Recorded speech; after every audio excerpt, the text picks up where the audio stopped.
Pemirsa, potensi kebakaran hutan dan lahan di Kota Waringin Timur masih cukup tinggi. Berdasarkan perakiraan Badan Meteorologi, Klimatologi, dan Geofisika Bandara Haji Hasan Sampit, musim penghujan baru terjadi pada akhir Oktober mendatang. Kebakaran hutan atau lahan di Kota Waringin Timur hingga saat ini masih marak terjadi, bahkan tingkat kejadian cenderung meningkat dalam beberapa hari terakhir.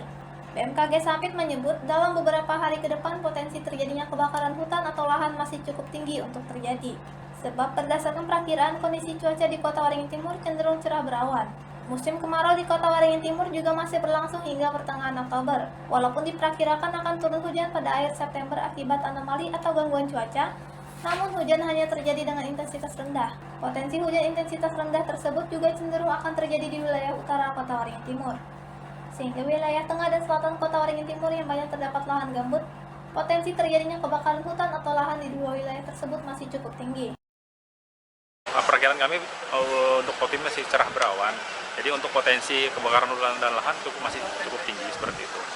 Tapi untuk perkiraan kami di tanggal 29 sampai 30 Oktober itu ada sedikit potensi hujan di daerah Kotim, di daerah Kota Waringin Timur, diperkirakan terjadi hujan sedang hingga ringan seperti itu.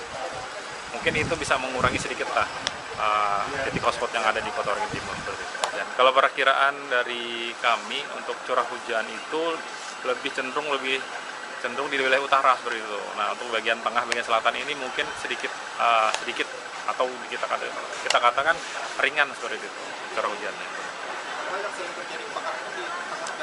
Ya, tengah dan selatan karena kondisi di tengah dan selatan itu kan terbentur dengan kondisi lahan. Kondisi lahannya gambut ya, karena di bagian utara itu lebih cenderung tanah ya, seperti itu. Jadi lebih besar potensi kebakaran hutannya ya, di daerah selatan seperti itu. Dari Sampit, Kabupaten Kota Waringin Timur, Kalimantan Tengah, Tim Liputan